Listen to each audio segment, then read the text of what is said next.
ഷമാശന്മാർ, കർത്താവിനാൽ അനുഗ്രഹിക്കപ്പെട്ട വാത്സല്യ സഹോദരി സഹോദരങ്ങളെ, ഏറ്റവും പ്രിയമുള്ള കുഞ്ഞുമക്കളെ, അനുഗ്രഹീതമായ ഈ പെന്തക്കോസ്ത് പെരുന്നാളിന്റെ ദിവസത്തിൽ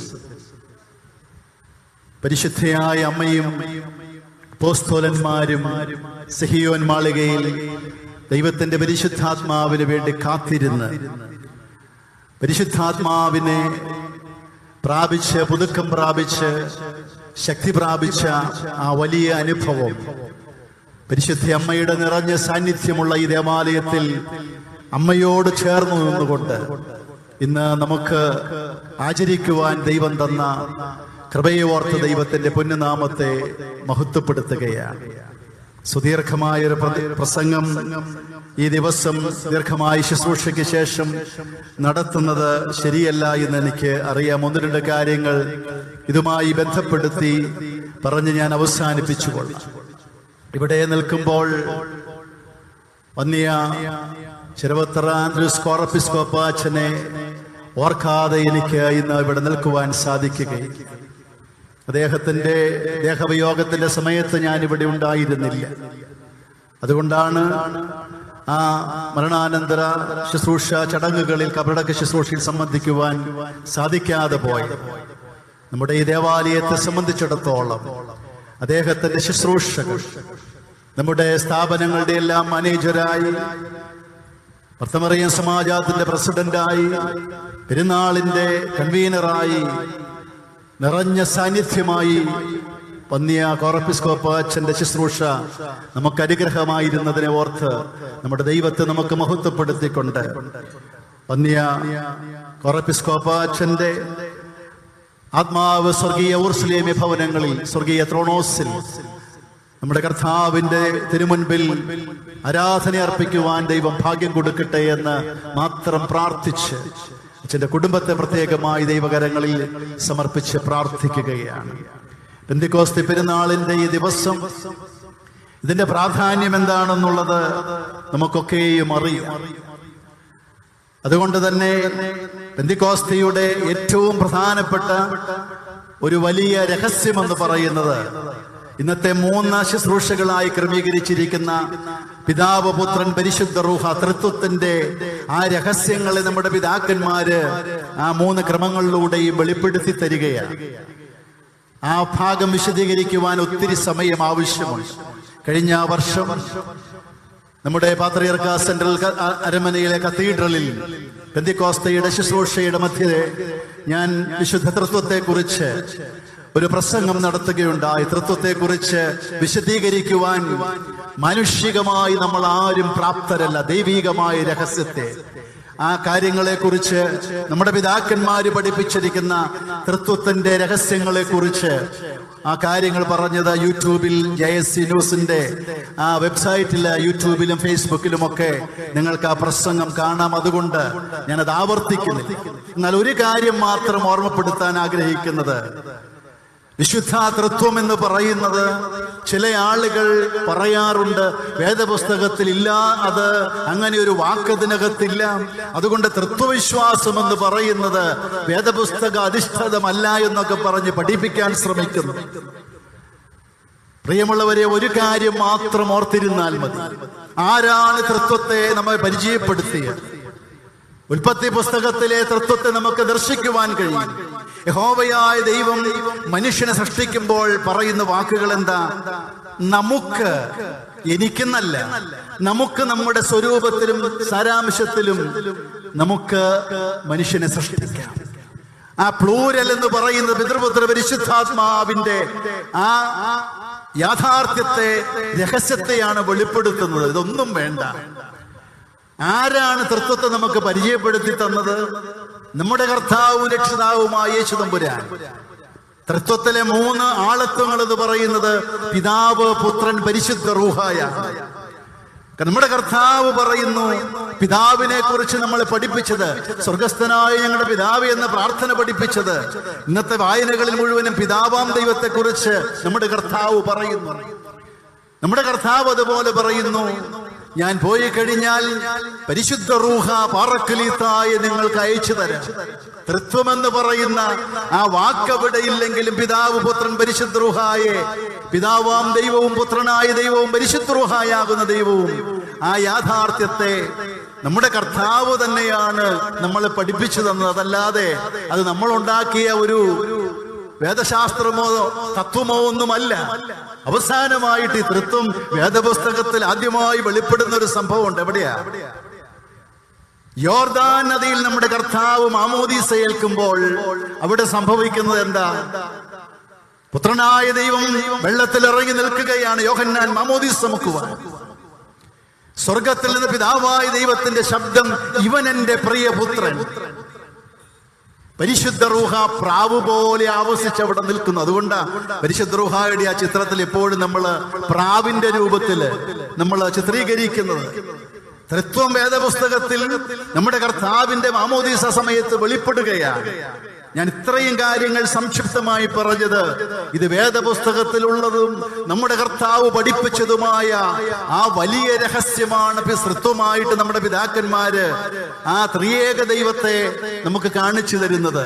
ഞാൻ ആ ഭാഗം വിടട്ടെ. ഈ പെന്തിക്കോസ്തി പെരുന്നാളിന്റെ ദിവസം പെന്തിക്കോസ്തി എന്ന് പറയുന്ന വാക്ക്, ആ വാക്കിന്റെ അർത്ഥം എന്താ? ചിലര് പെന്തക്കോസ്തുകാര് എന്ന് പറയുന്നതിന് അതല്ല, ആ വാക്കും അതിൽ നിന്നുണ്ടായതാ. പെന്റക്കോസ്റ്റേ എന്ന് പറയുന്ന ഗ്രീക്ക് പദത്തിൽ നിന്നാണ് ആ വാക്കുണ്ടായിരിക്കുന്നത്. അതിന്റെ അർത്ഥം 50th അല്ലെങ്കിൽ 50 എന്നാണ് ആ വാക്കിന്റെ അർത്ഥം. എന്തുകൊണ്ടാണ് ഈ 50 എന്നുള്ള വാക്ക്? അത് ഗ്രീക്ക് ഭാഷയിലാണ്. പഴയ നിയമത്തിലെ ഹാഗ് ഷൗത്ത് എന്ന് പറയുന്നതായ ഒരു വാക്കുണ്ട്. അതിനാണ് ഈ വാക്ക്, ഈ പെന്തക്കോസ്തയുടെ എബ്രായ ഭാഷ. അതിന്റെ അർത്ഥം എന്താണെന്ന് വെച്ച് കഴിഞ്ഞാൽ, യഹൂദന്മാര് പെസഹ പെരുന്നാൾ കഴിഞ്ഞാൽ 50ാമത്തെ ദിവസം ആചരിച്ചിരുന്ന പെരുന്നാളായിരുന്നു പെന്തിക്കോസ്തി പെരുന്നാൾ. യഹൂദന്മാരെ സംബന്ധിച്ചിടത്തോളം 3 പെരുന്നാളുകൾ പ്രധാനമായിട്ടുണ്ടായിരുന്നു. 1 പെസഹ പെരുന്നാൾ, 2 കൂടാര പെരുന്നാള്, 3 പെസഹ പെരുന്നാള്, ഈ പെന്തിക്കോസ്തി പെരുന്നാൾ. ഈ പെന്തിക്കോസ്തി പെരുന്നാളിന്റെ അർത്ഥമെന്ന് പറയുന്നത് സിനായി മലയിൽ മോശയ്ക്ക് കൽപ്പനകൾ ലഭിച്ചതാണെന്ന്. അതോടൊപ്പം തന്നെ ഗോതമ്പിന്റെ കൊയ്ത്ത് പെരുന്നാള്, ഒരു ഹാർവസ്റ്റ് ഫെസ്റ്റിവൽ കൂടെയായിരുന്നു അത്. അതുകൊണ്ട് തന്നെ ഈ പെന്തിക്കോസ്തി പെരുന്നാളിന്റെ ദിവസം അവര് ചെയ്തിരുന്നത് എന്താണെന്നറിയാമോ? പള്ളിയിലെ ദേവാലയങ്ങൾ വരുമ്പോൾ ഗോതമ്പിന്റെ 2 അപ്പം ഉണ്ടാക്കി കൊണ്ടുവരും. ദേവാലയങ്ങൾ മുഴുവനും ആദ്യഫലങ്ങൾ കൊണ്ട്, പഴങ്ങൾ കൊണ്ടും പൂക്കൾ കൊണ്ടും ആ ദേവാലയം അവര് മനോഹരമായി അലങ്കരിക്കും. അങ്ങനെ അവരാചരിച്ചിരുന്ന യഹോവയായ ദൈവത്തിന്റെ മഹത്വങ്ങളെ വർണ്ണിച്ചുകൊണ്ട്, ദൈവം നൽകിയിരിക്കുന്നതായ ആ പ്രകൃതിയിൽ നൽകിയിരിക്കുന്ന ദാനങ്ങളെ വർണ്ണിച്ചുകൊണ്ട് ദൈവത്തെ സ്തുതിക്കുന്ന മോശയ്ക്ക് ന്യായപ്രമാണം അവർക്ക് വഴികാട്ടിയായി നൽകിയതിന്റെ ഓർമ്മയായി അവർ പെസഹ പെരുന്നാൾ കഴിഞ്ഞ് 50ാമത്തെ ദിവസം 7 ആഴ്ചകൾ കഴിഞ്ഞ് വരുന്ന ആ ദിവസമായിരുന്നു ആചരിച്ചിരുന്നത്. അതാണ് പഴയ നിയമത്തിലെ യഹൂദ പെന്തിക്കോസ്തി പെരുന്നാൾ. എന്നാൽ നമ്മൾ ആചരിക്കുന്ന ഈ പെന്തിക്കോസ്തി പെരുന്നാൾ എന്ന് പറയുന്നത് നമ്മുടെ കർത്താവിന്റെ ഉയർപ്പിന് ശേഷം എത്രാമത്തെ ദിവസം? പെന്തിക്കോസ്തി പെരുന്നാള് 50ാമത്തെ ദിവസം.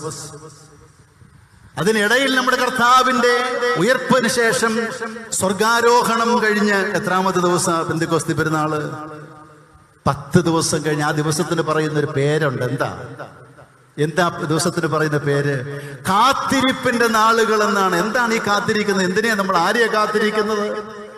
ദൈവത്തിന്റെ പരിശുദ്ധാത്മാവിനെ ഒരുക്കത്തോടുകൂടെ സെഹിയോൻ മാളികയിൽ പരിശുദ്ധ അമ്മയും അപ്പോസ്തലന്മാരും 120ഓളം പേരിറങ്ങുന്നതായ അവരൊരുമിച്ച് പ്രാർത്ഥിച്ച് കർത്താവിന്റെ വാഗ്ദാനം ചെയ്ത പരിശുദ്ധാത്മാവിനെ കാത്തിരിക്കുന്നതായ കാത്തിരിപ്പിന്റെ നാളുകള്. അവിടെ 120 പേര് സെഹിയോൻ മാളികയിൽ യെരൂശലേമില് കാത്തിരുന്നപ്പോൾ അന്ന് നടന്ന സംഭവം അപ്പോസ്തല പ്രവൃത്തികൾ 2-ാം അധ്യായം ഇന്നിവിടെ വായിച്ചു. നിങ്ങള് വീട്ടിൽ ചെന്ന് വിശദമായിട്ട് മനസ്സിരുത്തിയ ഭാഗങ്ങളൊന്നും വായിക്കണം. ദീർഘമായ വേദഭാഗമാണ്. അവിടെ യഥാർത്ഥത്തിൽ സംഭവിക്കുന്നത് അവരൊരുമനപ്പെട്ട്, അവിടെ നിന്ന് പറയും they were all in one accord, ഒരുമനപ്പെട്ട് ഐക്യത്തോടെ ഒരുമിച്ച് പ്രാർത്ഥിച്ചിരിക്കുമ്പോഴാണ് കൊടിയ കാറ്റടിക്കുന്നത് പോലെ, കൊടുങ്കാറ്റടിക്കുന്നത് പോലെ പരിശുദ്ധാത്മാവ് അഗ്നിനാവ് പോലെ അവരുടെ ഇടയിലേക്ക് പെയ്തിറങ്ങുകയാണ്.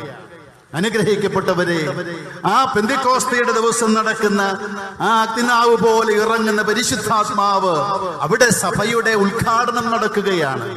ആ ആത്മാവ് ലഭിക്കുന്ന സമയം എന്ന് പറയുന്നത് എന്താ? ഇവര് നിരാശപ്പെട്ടിരിക്കുകയാണ്. കർത്താവ് പോയി, ഭീരുക്കളായി പേടിച്ചിരിക്കുകയാണ്. ഈ സന്ദർഭത്തിലാണ് ഏകാഗ്രതയോടുകൂടെ ഒരുമനപ്പെട്ടിരിക്കുമ്പോൾ അവർക്ക് ശക്തി പകരുന്ന പരിശുദ്ധാത്മാവ്, അവരെ ആശ്വസിപ്പിക്കുന്ന പരിശുദ്ധാത്മാവ്, അവരിൽ വന്ന മാറ്റം എന്തായിരുന്നു? അതോടുകൂടെ പേടിച്ചിരുന്നവർ, തോമാസ് ലീഹ ഭാരതത്തോളം വന്ന് ഇവിടെ വന്ന് രക്തസാക്ഷിത്വം വഹിച്ചു. അപ്പോസ്തലന്മാർ ലോകത്തിന്റെ നാനാഭാഗങ്ങളിലും ചെന്ന് കർത്താവിന് സാക്ഷിച്ചു. പേടിച്ചിരുന്നവർക്ക് പരിശുദ്ധാത്മാവിന്റെ ശക്തി ലഭിച്ച് അവിടെ ദൈവത്തിന്റെ സുവിശേഷകരായി മാറുകയാണ്. ഒരു കാര്യവും കൂടെ ഇതുമായിട്ട് ബന്ധപ്പെടുത്തട്ടെ. അവിടെ കൂടിയിരുന്ന ആളുകൾ എന്ന് പറയുന്നത് നാനാഭാഗങ്ങളിൽ നിന്നുമുള്ളവരുണ്ടായിരുന്നു. റോമാക്കാരുണ്ടായിരുന്നു, ഗ്രീക്കുകാരുണ്ടായിരുന്നു, പാർത്യരുണ്ടായിരുന്നു, മേദ്യരുണ്ടായിരുന്നു, മെസ്സപ്പൊട്ടോമക്കാരുണ്ടായിരുന്നു. സംഭവിച്ചത് എന്താ? ഇവര് മറുഭാഷ എന്ന് നമ്മൾ പറയുന്നത് പോലെ അവര് ആത്മാവിന്റെ വ്യാപാരം ഉണ്ടായപ്പോൾ അപ്പോസ്തലന്മാർ സംസാരിക്കാൻ തുടങ്ങി കഴിഞ്ഞപ്പോ ഈ വ്യത്യസ്ത ഭാഷകളിലുണ്ടായിരുന്നവർ പറയുക, ദൈവമേ ഇത് എങ്ങനെയാ സംഭവിക്കണേ? ഈ ഗലീലക്കാര് പറയുന്നത് റോമാക്കാരുടെ ലത്തീൻ ഭാഷയിലും ഗ്രീക്ക് ഭാഷയിലും മെസപ്പൊട്ടോമിയയിലെ ഭാഷയിലും ഒക്കെ നമുക്ക് നമ്മുടെ ഭാഷയിൽ അവര് പറയുന്നത് മനസ്സിലാകുന്നു. ശ്രദ്ധിക്കാൻ വേണ്ടിയിട്ട് പറയുകയാണ്. ദൈവത്തിന്റെ ആത്മാവ് ഇറങ്ങി വരുന്ന മറുഭാഷ എന്ന് പറയുന്ന, അല്ലെങ്കിൽ ആ ഭാഷാപരം എന്ന് പറയുന്നത് വ്യക്തതയുടെ ആത്മാവാണ്. അതെല്ലാവർക്കും മനസ്സിലാകും. പല ഭാഷയിലുണ്ടായിരുന്നവർക്ക് അവര് പറഞ്ഞത് മനസ്സിലായി. ഇന്ന് ഞാൻ ആരെയും കുറ്റപ്പെടുത്താനല്ല, മറിച്ച് ഭാഷാപരത്തിന്റെ പേരിൽ, മറുഭാഷ എന്ന പേരിൽ ഈ പറയുന്നയാൾക്കും മനസ്സിലാവില്ല, കേൾക്കുന്നയാൾക്കും മനസ്സിലാവില്ല, എന്തൊക്കെയോ പറഞ്ഞ് ഭാഷാപരമെന്ന് പറഞ്ഞ് പലപ്പോഴും തെറ്റിദ്ധരിപ്പിക്കുകയും വഴിവിട്ടു പോവുകയും ചെയ്യുന്ന രീതികൾ തിരിച്ചറിയണം.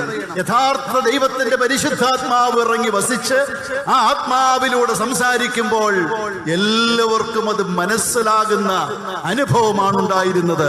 ഒരു കാര്യവും കൂടെ പറഞ്ഞ് അവസാനിപ്പിക്കുകയാണ്. വ്യക്തതയുടെ ആത്മാവ്, സത്യത്തിന്റെ ആത്മാവ്, ആശ്വസിപ്പിക്കുന്ന ആത്മാവ് അതിന് ലഭിച്ചത് എപ്പോഴാണ്?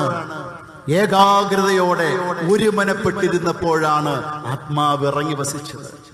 അനുഗ്രഹിക്കപ്പെട്ടവരെ, ഇന്ന് സഭയിലും നമ്മുടെ സമൂഹത്തിലും നമ്മുടെ ഇടവകകളിലും കുടുംബങ്ങളിലും ഒരുമനപ്പെട്ട ദൈവത്തിന്റെ ആത്മാവിന് വേണ്ടി പ്രാർത്ഥിച്ച് ഐക്യത്തോടുകൂടെ നിൽക്കുമ്പോഴാണ്, അല്ലാതെ ഭിന്നിപ്പിന്റെയും കലഹത്തിന്റെയും ആത്മാവ് അതിൽ വസിച്ചിരിക്കുന്നവിടെ ദൈവത്തിന്റെ ആത്മാവിന് ഇറങ്ങി വസിക്കാൻ സാധിക്കുകയില്ല. അതുകൊണ്ട് നമുക്ക് കുടുംബമായി, ഇടവകകളായി, സഭയായി ഭിന്നിപ്പിന്റെയും കലഹത്തിന്റെയും ആത്മാവിനെ അതിനെ മാറ്റി നിർത്തിക്കൊണ്ട് ദൈവത്തിന്റെ പരിശുദ്ധാത്മാവിന് വേണ്ടി നമുക്ക് കാത്തിരിക്കാം. ദൈവത്തിന്റെ പരിശുദ്ധാത്മാവിന്റെ ശക്തി ലഭിക്കുമ്പോഴാണ് സാക്ഷികളായി തീരുവാൻ. ഞാൻ ഈ പ്രാവശ്യം 2 ആഴ്ച മുൻപ് ഇന്തോനേഷ്യയിൽ ചെന്ന് കഴിഞ്ഞപ്പോൾ ഒരു അച്ഛൻ, ഒരു പ്രൊട്ടസ്റ്റന്റുകാരനാണ്. ഇന്തോനേഷ്യ ലോകത്തിലെ ഏറ്റവും വലിയ മുസ്ലിം രാജ്യമാണ്. ആ അച്ഛൻ എന്നോട് പറഞ്ഞു, ബിഷപ്പ്, ഞാൻ ചോദിച്ചു അദ്ദേഹത്തിന്റെ കുടുംബത്തെ കുറിച്ച്, എത്ര തലമുറകളായിട്ട് നിങ്ങൾ ക്രിസ്ത്യാനികളാണെന്ന് ചോദിച്ചു. പറഞ്ഞു, എന്റെ അമ്മയാണ് എന്റെ കുടുംബത്തിലെ ആദ്യത്തെ ക്രിസ്ത്യാനി. എന്റെ അമ്മ, അവര് 5 മക്കളായിരുന്നു. മുസ്ലിം കുടുംബത്തിൽ ജനിച്ച ഒരു സ്ത്രീ ആയിരുന്നു. ഒരു ദിവസം ഈ അമ്മയ്ക്ക്, ഈ അച്ഛന്റെ അമ്മയ്ക്ക് ഒരു ദർശനം പോലെ ഉണ്ടായി. കർത്താവിന്റെ മുഖം കണ്ടു എന്നാ പറഞ്ഞത്. ഒരു പെൺകുട്ടി വിവാഹം കഴിക്കുന്നതിന് മുൻപ് വീട്ടുകാരോട് പറഞ്ഞു, എനിക്ക് ഇവിടുത്തെ പള്ളിയിൽ പോകണം. ആ പള്ളിയിൽ ചെന്ന് കർത്താവിന്റെ രൂപത്തിന്റെ മുമ്പിൽ, ആ ഫോട്ടോയുടെ മുൻപിൽ ഇരുന്നുകൊണ്ട് പറഞ്ഞു, എനിക്ക് ഇദ്ദേഹത്തിന്റെ ആ മതത്തിൽ ചേരണം. ആ അച്ഛൻ പറഞ്ഞ കാര്യമാ, ജിമ്മി എന്ന പേര്, ജക്കാർത്തയിലുള്ള ഇദ്ദേഹത്തിന്റെ മതത്തിൽ ചേരണം. ആ മതത്തിൽ ചേരണമെന്ന് പറഞ്ഞ്, നിങ്ങൾക്കറിയാം, ആ കുടുംബത്തിൽ നിന്ന് ആ പെൺകുഞ്ഞിനെ വീട്ടിൽ നിന്ന് ഇറക്കി വിട്ടു. വർഷങ്ങൾക്ക് മുൻപാണ്. 17 വയസ്സുള്ള ആ കൊച്ചിനെ വീട്ടിൽ നിന്ന് ഇറക്കി വിട്ടു. തെരുവിലേക്ക് ഇറങ്ങിയ ആ കൊച്ച് പാഴ്സണേജിൽ പ്രൊട്ടസ്റ്റന്റുകാരൻ അച്ഛന്റെ വീട്ടിൽ ചെന്ന്, അച്ഛന്റെ വീട്ടിൽ ആ കുടുംബത്തിലേക്ക് ചെന്നു. അച്ഛനും കൊച്ചമ്മയും ആ കുടുംബം മോളെ പോലെ സ്വീകരിച്ച് ആ കുഞ്ഞിനെ വളർത്തി. ഞാൻ പെട്ടെന്ന് പറഞ്ഞ് അവസാനിപ്പിക്കട്ടെ. എന്താ സംഭവിച്ചതെന്ന് അറിയാമോ? ആ പെൺകുഞ്ഞ് കർത്താവിനെ സ്വീകരിച്ച് വിശുദ്ധ മാമോദീസ സ്വീകരിച്ച് ക്രിസ്തുവിന്റെ യഥാർത്ഥ മകളായി ജീവിച്ചു. കുറച്ചു വർഷം കഴിഞ്ഞപ്പോ അപ്പനും അമ്മയ്ക്കും തോന്നി ഈ മോളെ ഒന്ന് കാണണമെന്ന്. ഈ മകളുടെ അടുത്തേക്ക് ചെന്നു, മോളെ നീ ഞങ്ങളുടെ വീട്ടിലേക്ക് വരണം. ആ പെൺകുഞ്ഞു പറഞ്ഞു, ഞാൻ അങ്ങോട്ട് വന്നാൽ നിങ്ങൾക്കത് ബുദ്ധിമുട്ടാവുകയില്ലേ? അപ്പനും അമ്മയും വീട്ടിലേക്ക് കൂട്ടിക്കൊണ്ടുപോയിട്ട് പറഞ്ഞു, നിന്നെ ഞങ്ങൾ ആട്ടി ഇറക്കി തെരുവിലേക്ക് ഒരു പട്ടിയെ പോലെ ഇറക്കി വിട്ടിട്ട് മോൾക്ക് ഞങ്ങളോട് ദേഷ്യമില്ലേ? ആ പെൺകുഞ്ഞ് പറഞ്ഞ വാക്കുകൾ അച്ഛൻ പറഞ്ഞു, എന്റെ അമ്മ വല്യപ്പച്ചനോടും അമ്മച്ചിയോടും പറഞ്ഞു, എന്റെ കർത്താവിന്റെ സ്നേഹം നിങ്ങളെ വെറുക്കാനല്ല, എന്റെ അപ്പനെയും അമ്മയെയും സഹോദരങ്ങളെ സ്നേഹിക്കാൻ പഠിപ്പിക്കുന്നു എന്ന് പറഞ്ഞ് എനിക്ക് നിങ്ങളോട് ഒരു ദേഷ്യവുമില്ല എന്ന് പറയും. എന്താ സംഭവിച്ചെന്നറിയാമോ? ഒരു വർഷത്തിനുള്ളിൽ ഒരു സഹോദരനൊഴികെ ആ കുടുംബം മുഴുവനും ക്രിസ്ത്യാനികളായി തീർന്നു. അച്ഛൻ പറയായിരുന്നു, എന്റെ അമ്മയുടെ സാക്ഷ്യ ജീവിതം അനേക ക്രിസ്ത്യാനികളാക്കി.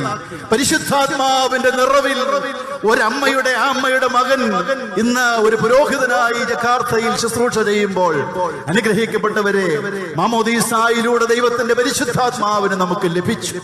ആ പരിശുദ്ധാത്മാവ് വസിക്കുന്ന ആലയങ്ങളാണ് എന്റെയും നിങ്ങളുടെയും ശരീരങ്ങൾ. അതുകൊണ്ടാണ് പൗലോസ് പറയുന്നത്, നിങ്ങളിൽ വസിക്കുന്ന ദൈവത്തിന്റെ ആത്മാവിനെ ദുഃഖിപ്പിക്കരുതെന്ന് പറയുന്നത്. നമ്മിൽ നിന്ന് നമുക്ക് ലഭിച്ച പരിശുദ്ധാത്മാവിനെ ഇന്ന് ഈ ശുശ്രൂഷയിലൂടെ പുതുക്കിയ വെള്ളം തളിച്ച് ഒരിക്കൽ കൂടെ, നമുക്കറിയാം, ഉറങ്ങിക്കിടക്കുമ്പോ മുഖത്ത് വെള്ളം തളിച്ചു കഴിഞ്ഞാൽ, ബോധം കെട്ട് കിടക്കുമ്പോ മുഖത്ത് വെള്ളം തളിച്ച് എന്നാ സംഭവിക്കണേ? നമ്മൾ ചാടി എഴുന്നേൽക്കും. ഈ പരിശുദ്ധാത്മാവ് നമ്മള് പാപത്തിലും നമ്മുടെ ജീവിതത്തിലും മാന്യത്തിലും ഉറങ്ങിക്കിടക്കുമ്പോൾ നമ്മെ ഉണർത്തുന്ന ശക്തിയായി വെള്ളം തളിപ്പിലൂടെ നമ്മുടെ രോഗങ്ങൾക്കും പാപങ്ങൾക്കും എല്ലാം പ്രായശ്ചിത്തമായി പരിശുദ്ധാത്മ ശക്തി കൊണ്ട് ഇന്ന് മടങ്ങാൻ തക്കവണ്ണം നമ്മുടെ കുടുംബത്തിൽ, നമ്മുടെ സമൂഹത്തിൽ ആ പരിശുദ്ധാത്മാവിന് സ്നേഹവും പ്രത്യാശയും അതെല്ലാം മറ്റുള്ളവർക്കും പകരുവാൻ ഇന്നത്തെ ശുശ്രൂഷകൾ മുഖാന്തരമായി തീരട്ടെ എന്ന് മാത്രം പറഞ്ഞുകൊണ്ട് ഞാൻ എന്റെ വാക്കുകൾ ഉപസംഹരിക്കുന്നു. പ്രിയപ്പെട്ട അച്ഛനും ഓർമ്മപ്പെടുത്തി പെട്ടെന്ന് പ്രസംഗം അവസാനിപ്പിക്കാനായിട്ട്. അതുകൊണ്ടെന്ന് മാത്രമല്ല, നിങ്ങളിരുന്ന് ക്ഷീണിച്ചത് കൊണ്ടാണ്, അച്ഛൻ ആ കരുതൽ കൊണ്ടാണ്, ഇത്രയും വൈകിയത് കൊണ്ടാണ്. ഞാൻ അവസാനിപ്പിക്കട്ടെ. ഇവിടുത്തെ ഒരു കാര്യം, ഇവിടുത്തെ നമ്മുടെ പള്ളി എത്ര വലിയ മാതൃകാപരമായ പ്രവർത്തനങ്ങളാണ് ഇവിടെ നടത്തിക്കൊണ്ടിരിക്കുന്നത്. ഈ പള്ളിയുടെ ഭണ്ഡാരത്തിൽ വീഴുന്ന പണം അത് ഇവിടെ കെട്ടിവെക്കുകയല്ല. ഇത് മുഴുവനും ഈ സമൂഹത്തിലെ അശരണരും സാധുക്കളുമായവർക്ക് തിരിച്ചു കൊടുക്കുകയാണ്. എത്രയോ ജീവകാരുണ്യ പ്രവർത്തനമാണ് നമ്മുടെ ദേവാലയത്തിൽ നടത്തിക്കൊണ്ടിരിക്കുന്നത്. അതുകൊണ്ടല്ലേ ഇവിടെ ഒരു പ്രതിസന്ധി വന്നപ്പോൾ സംരക്ഷിക്കാൻ വന്നത് ആരാ? നമ്മുടെ ഈ നാട്ടിലുള്ള നാനാജാതി മതസ്ഥരായ ഹൈന്ദവ സഹോദരങ്ങൾ ഉൾപ്പെടെയുള്ളവരാണ്. കാരണം ഈ നാടിന്റെ വിളക്കാണ്. ഈ പ്രകാശം കൊടുക്കുന്നത് നാടിന് മുഴുവനുമാണ്. അതുകൊണ്ട് ഇവിടുത്തെ നമ്മുടെ മർത്തമറിയാം സേവികാ സംഘം, എനിക്ക് തോന്നുന്നത് 200-ലധികം വീടുകൾ ഇപ്പോൾ വെച്ചു കൊടുത്തു കഴിഞ്ഞു കഴിഞ്ഞ വർഷങ്ങളിൽ. ഈ വർഷത്തെ പ്രോഗ്രാം ഞാൻ കാണുകയുണ്ടായി.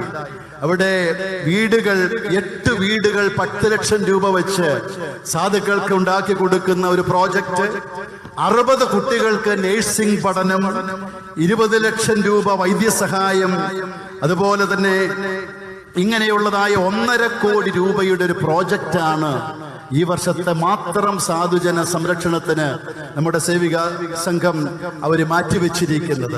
അനുഗ്രഹിക്കപ്പെട്ടവരെ, ഇതൊക്കെ ഉണ്ടാകുന്നത് നമ്മൾ ഓരോരുത്തരും കൈത്താങ്ങ് കൊടുക്കുമ്പോഴാണ്. ഇവിടെ ഒരു രോഗികളെ സഹായിക്കാൻ ആഗ്രഹിക്കുന്നവർക്ക് 10,000 രൂപയും വിദ്യാർത്ഥികൾക്ക് 40,000 രൂപയും ഒരു വീട് വെച്ച് കൊടുക്കാനായിട്ട് ദൈവം തന്നിരിക്കുന്ന കൃപകളിൽ നിന്ന് ചോർന്നലിക്കുന്ന, അല്ലെങ്കിൽ വീടില്ലാത്ത സാധുക്കൾക്ക് ഈ എളിയവരിനൊരു കൊടുക്കുന്നത് നിങ്ങൾ എനിക്ക് തരുന്നു എന്ന് കർത്താവ് പറയും പോലെ നമ്മൾ ഓരോരുത്തരും ചെയ്യുമ്പോഴാണ് പള്ളി എന്ന് പറയും നമ്മളാണ്. ആ പ്രോജക്റ്റില് എല്ലാവരും പങ്കുചേർന്ന് അത് അനുഗ്രഹകരമായി നാടിന്റെ കണ്ണുനീരൊപ്പുവാൻ ഈ അമ്മ ഇവിടെ ഇരിക്കുമ്പോൾ അമ്മയുടെ സ്നേഹവും ആ അമ്മയുടെ സാന്ത്വനവും നമ്മുടെ കരങ്ങളിലൂടെ ഒഴുകുവാൻ ദൈവം കൃപ നൽകട്ടെ എന്ന് പ്രാർത്ഥിച്ച് എല്ലാവരും അതിൽ സഹകരിക്കണമെന്ന് സ്നേഹത്തോടെ ഓർമ്മപ്പെടുന്നു. ഞാനിത് പറയാൻ കാരണം ഈ ദേവാലയത്തെ കുറിച്ച് അഭിമാനമാണ്. എൻ്റെ സഭയുടെ അഭിമാനമായി ദൈവത്തിന്റെ സ്വർഗത്തിലെ ദൈവം ഈ ദേവാലയത്തെ നാനാജാതി മതസ്ഥരായ ഈ ദേശത്തിന് നൽകിയിരിക്കുമ്പോൾ ആ പ്രഭ അതിൽ സന്തോഷിച്ചുകൊണ്ടാണ് ഞാൻ ഈ കാര്യം പറയുന്നത്. ഇന്നിവിടെ വരാനായിട്ട് വന്നിയ നമ്മുടെ കിഴക്കേടത്ത് കോറപ്പിസ്കോപ്പ അച്ഛൻ അനേക പ്രാവശ്യം എന്നെ വിളിച്ചു. പ്രിയപ്പെട്ട വന്യ കോറപ്പിസ്കോപ്പ അച്ഛൻ ആ കാര്യമൊക്കെയും ഓർമ്മപ്പെടുത്തി. അദ്ദേഹത്തെയൊക്കെ ഞാൻ ഒത്തിരി ആദരവോടുകൂടെയാണ് കാണുന്നത്. അച്ഛൻ ആ കാര്യങ്ങൾ വിളിച്ച്, ഞാൻ സാധാരണ സെപ്റ്റംബർ മാസം 7-ാം തീയതിയാണ് അമ്മയുടെ നടയിൽ വന്ന് വിശുദ്ധ കുർബാന അർപ്പിക്കാൻ എല്ലാ വർഷവും ദൈവം ഭാഗ്യം തരുന്നതും ഈ ഇടവക എപ്പോഴും അങ്ങനെ സന്മനസ് കാണിക്കുന്നു. എന്നാൽ ഈ വർഷം ആ സമയത്ത് ഇവിടെ ഉണ്ടാവുകയില്ലാത്തത് കൊണ്ട് അപ്പോഴാണ് അച്ഛൻ പറഞ്ഞു, അതുപോലെ നമ്മുടെ ഭരണസമിതി, നമ്മുടെ ചെമ്മാച്ചനും തിരുവത്ര ചെമ്മാച്ചനും ഒക്കെ വിളിച്ചിട്ട് പറഞ്ഞു, തിരുമേനി അങ്ങനെയാണ് പെന്തിക്കോസ്തിയുടെ ദിവസം ഇവിടെ വരാൻ സാധിക്കുമോ എന്ന് ചോദിച്ച് ഏറ്റവും സന്തോഷത്തോടെ വർഷത്തിൽ ഒരു പ്രാവശ്യമെങ്കിലും ഈ നടയിൽ വന്നൊരു വലിയ അർപ്പിച്ചില്ലെങ്കിൽ, കുർബാന അർപ്പിച്ചില്ലെങ്കിൽ അതൊരു വലിയ പോരായ്മയും എൻ്റെ ജീവിതത്തിൽ ഒരു കുറവുമായിട്ട് ഞാൻ കാണുകയാണ്. കാരണം അത്രമാത്രം അനുഗ്രഹങ്ങൾ പരിശുദ്ധ അമ്മയുടെ മധ്യസ്ഥതയിലൂടെ ദൈവം ചുരിഞ്ഞു തന്നത് എല്ലാം നന്ദിയോടെ ഓർത്തുകൊണ്ട്, പ്രിയപ്പെട്ട മറ്റത്തിൽ അച്ഛൻ അദ്ദേഹത്തിന്റെ എല്ലാ കരുതലും എല്ലാ വൈദിക ശ്രേഷ്ഠരുടെയും എല്ലാ സ്നേഹവും കരുതലും പള്ളി ഭരണസമിതി അംഗങ്ങളെയും എല്ലാ ദൈവമക്കളെയും ദൈവകരങ്ങളിൽ സമർപ്പിച്ച് പ്രാർത്ഥിച്ച് സഭയെ ഓർത്ത് പ്രാർത്ഥിക്കണം.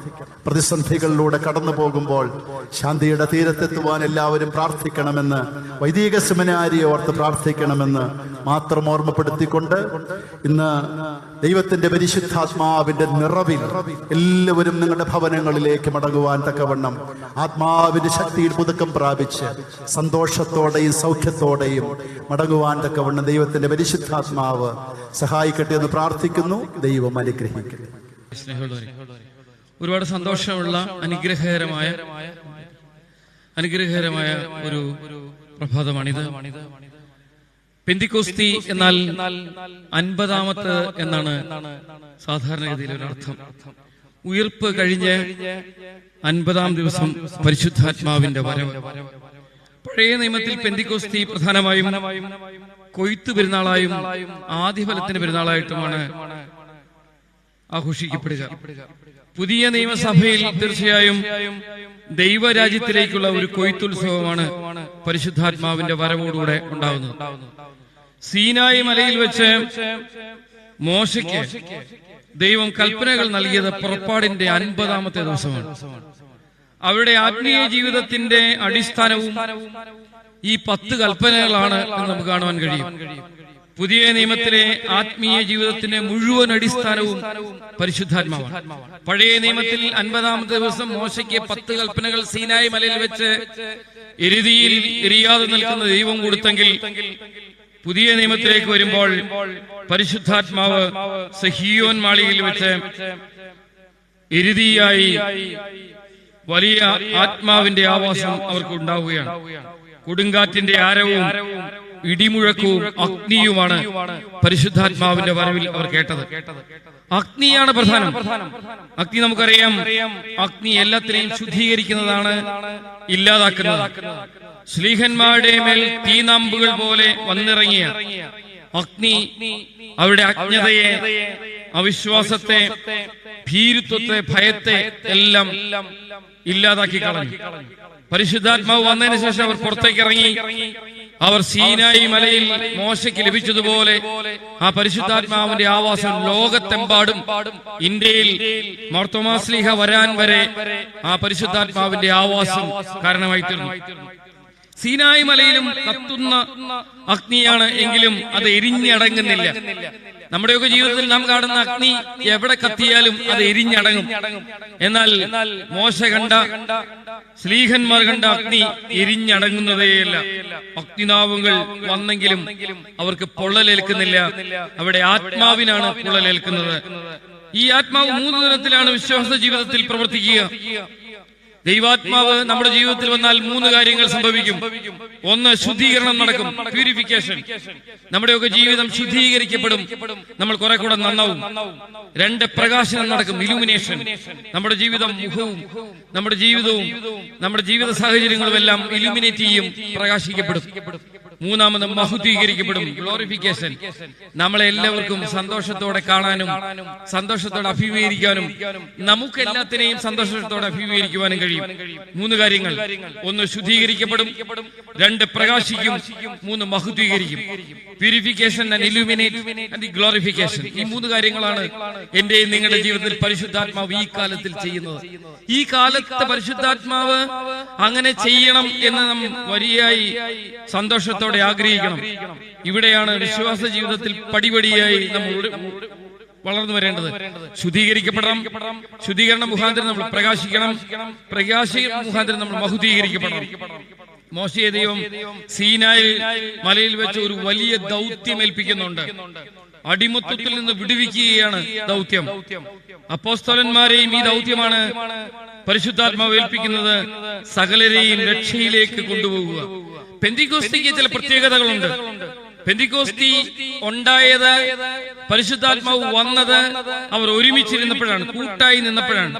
ഭിന്നതയുള്ളിടത്ത് ആത്മാവില്ല. ഞാൻ പറയുന്ന കാര്യങ്ങൾ എന്റെ താഴെയുള്ളവർക്ക് മനസ്സിലാകാത്തത് ആത്മാവില്ലാത്തത് കൊണ്ടാണ്. ഭർത്താവ് പറയുന്നത് ഭാര്യയ്ക്ക് മനസ്സിലാകാത്തത് കുടുംബത്തിൽ ആത്മാവില്ലാത്തത് കൊണ്ടാണ്. കുഞ്ഞുങ്ങൾ പറയുന്നത് നിങ്ങൾക്ക് പിടികിട്ടാത്തത് ആത്മാവിന്റെ ബലക്കുറവാണ്. ആത്മാവുള്ളിടത്ത് എല്ലാവർക്കും എല്ലാം മനസ്സിലാവും. ഭിന്നതയുള്ളിടത്ത് ആത്മാവില്ലെന്ന് പ്രത്യേകം ശ്രദ്ധിക്കണം. പരിശുദ്ധാത്മാവിനെ സ്വീകരിക്കുന്നവരുടെ ഭാഷ എല്ലാവർക്കും മനസ്സിലാവും. വഴക്കുകൾക്ക് കാരണം പരസ്പരം മനസ്സിലാക്കാത്തതാണ്. കുടുംബത്തിലും സമൂഹത്തിലും സഭയിലും രാഷ്ട്രീയത്തിലും വ്യക്തിജീവിതത്തിലും ഒക്കെ ഇന്ന് വല്ലാത്ത ഒരു ഡ്രൈനസ്, സ്നേഹത്തിന്റെ രാഹിത്യം അനുഭവിക്കുന്ന കാലമാണിത്. പരിശുദ്ധാത്മാവിന് വേണ്ടി ഒരുപാട് പ്രാർത്ഥിക്കണം. ആത്മാവ് വരുത്തുന്ന മാറ്റം അത്ഭുതകരമാണ്.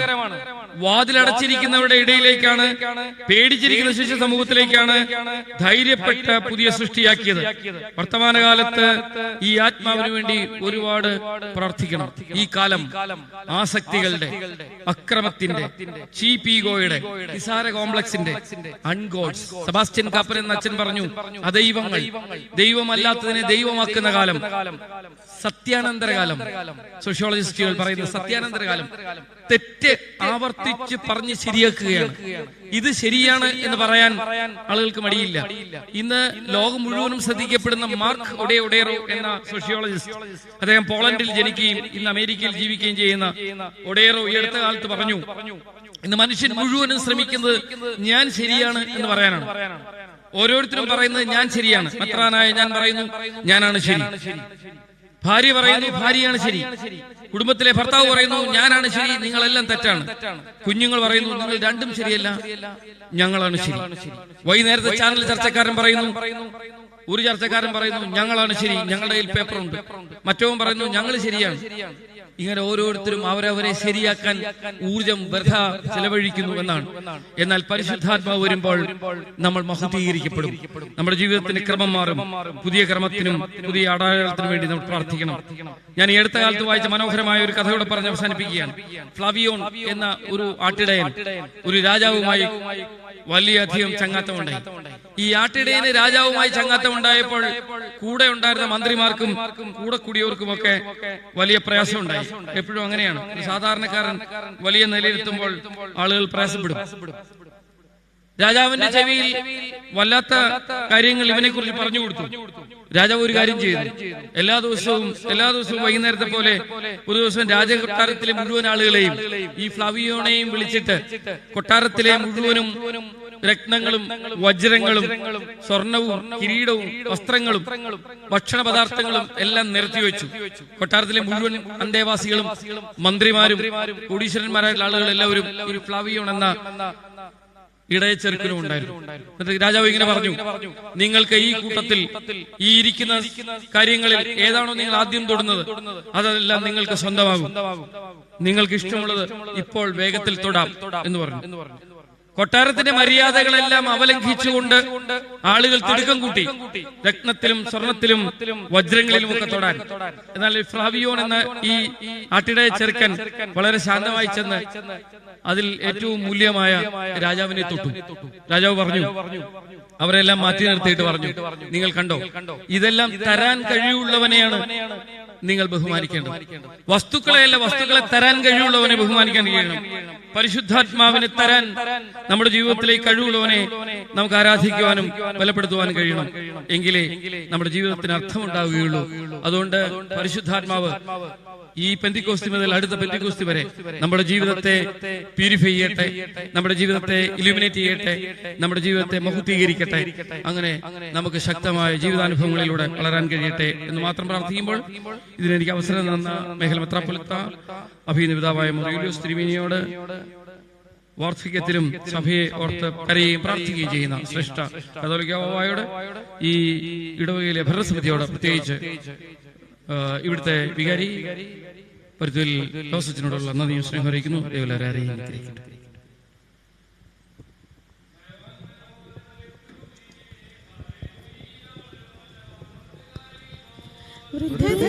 തളിരിട്ടു തഴച്ചിടുമേ ഹല്ലേലൂയ. വർദ്ധിക്കുമവർക്ക് തുഷ്ടി പുഷ്ടികളും പാർക്കുമോ.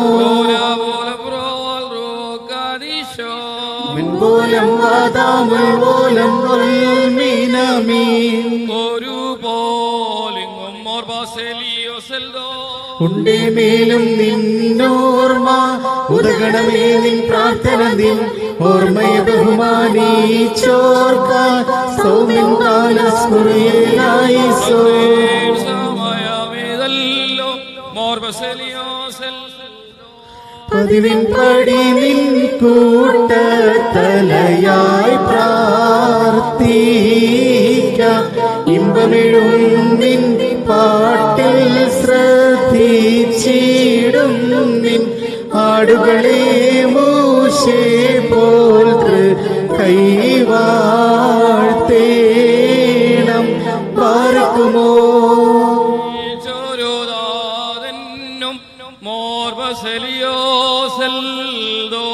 നിന്നോർമ്മയെ ബഹുമാനിച്ച സുതനും സ്തോത്രം.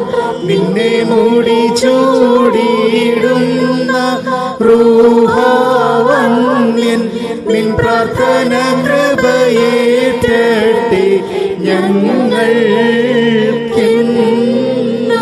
മുറിയോറാഹെ മേലൈനുവാദാരേ